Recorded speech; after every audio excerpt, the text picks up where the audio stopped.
So there have been 44 presidents, uh, 43 men. One is the same person just twice, but non-consecutively serving in that office. And when I thought about really which ones were known to people and which ones weren't known to people, uh, there was one, or there were two, that I think really get sort of pushed away from the spotlight and never really talked about unless someone has to consecutively go through each and every single president. So basically, what that means is that they didn't leave much of an impression, or that's what one would be led to believe. Truth is, the two people I'm referring to are Abraham Lincoln's immediate predecessor, James Buchanan, and Abraham Lincoln's immediate successor, Andrew Johnson. Now,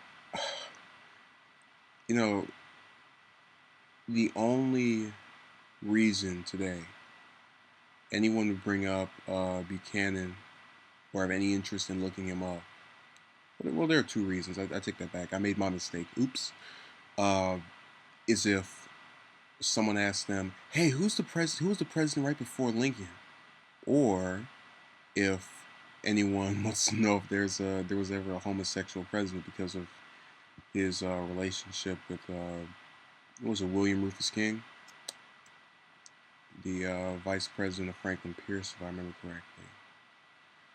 Again, I'm not too sure. I haven't done my research, so you have to bear with me and hope that most of what I do doesn't really reflect the ignorance. But I'm just, I've coming off in waves. Oh, I was correct. How coincidental. Uh, but that's the only thing anyone would ever talk about him for. And really, if you look his name up on YouTube, you're gonna find, I think, that one episode from the History Channel of all the presidents, uh, and maybe one or two other videos of somebody sitting in front of a webcam, just like me, and discussing him. Except they're gonna give you a more historical, fact-based recollection of him as a president, and not really on why he's not regarded just in any way at all. I mean, he's not looked at positively by the few people that know him, but his name has been blacklisted uh, to the extent of people not knowing who he was at all. And this is the case with Andrew Johnson as well, except Johnson makes, to me, a little bit more sense because of the racism and just really going out of his way to be as anti-black as possible and trying to undo everything that Abraham Lincoln put in place, and sort of just really being on the wrong side of history throughout his entire tenure as president. But the one saving grace he has in terms of just being historically significant is being one of only two presidents in history to ever be impeached. The other being Clinton. Everybody knows that one though. And actually, what's funny is that the '90s really cemented his name further because, at that point they were saying, "Oh, the president's getting impeached? Has any president ever been impeached before?" Oh yeah, that one guy, Johnson. Yeah, that's my impression of his face. But yeah, that's his one saving grace, his one cling to any type of recognition into the 21st century, and really, I think, at all past his own lifetime.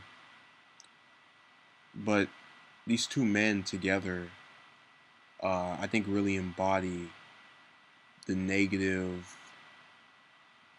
not necessarily Confederate because they weren't affiliated with the just Confederate States, but they did enough things to essentially be part of that anti-black, I don't know what you would call the reverse of progressive. It's not conservative, although that could be considered conservative for that time, but I think that'd be an insult to Republicans nowadays because I like to believe the majority of them don't want slavery. I don't like saying people like or want things as a whole. Uh, I really just want to have a positive view of most people and just assume the best most of the time. So I'm not going to say they go along with that type of conservatism. But these two they have this negative uh, view in modern America by those who know who they are, such as myself. And again, this is coming from the perspective of someone who is of the minority that they were essentially doing everything to reverse the progress of, especially Johnson. I should hate Johnson. I don't really hate anybody I don't know, but he's definitely no one I can honestly say I like at all. So it just goes back to this kind of thing of a lot of people are not familiar with these two. They're not looked at in any positive way, and it's all because of their involvement with the Civil War. And you had Buchanan just basically start that up or be involved with uh, the South uh, in a positive way, which was very bad for that time or horrible. So, with that being said, no one in any state, or I wouldn't even say in the former Confederate states, except for some really, really, really twisted people, are going to look at him positively. Especially when you consider the fact that he declared himself the last president of the United States after the Civil War started. Like that was his that was supposed to make him look good. Yeah, you're the last president because you just doomed the country and you're making it to where we barely have a country now, or it's lesser than what it was before. With Johnson, he cracked down on the Confederacy. Admittedly, I don't I can't say I like any of this other stuff he did, but he definitely tried to punish them as much as possible.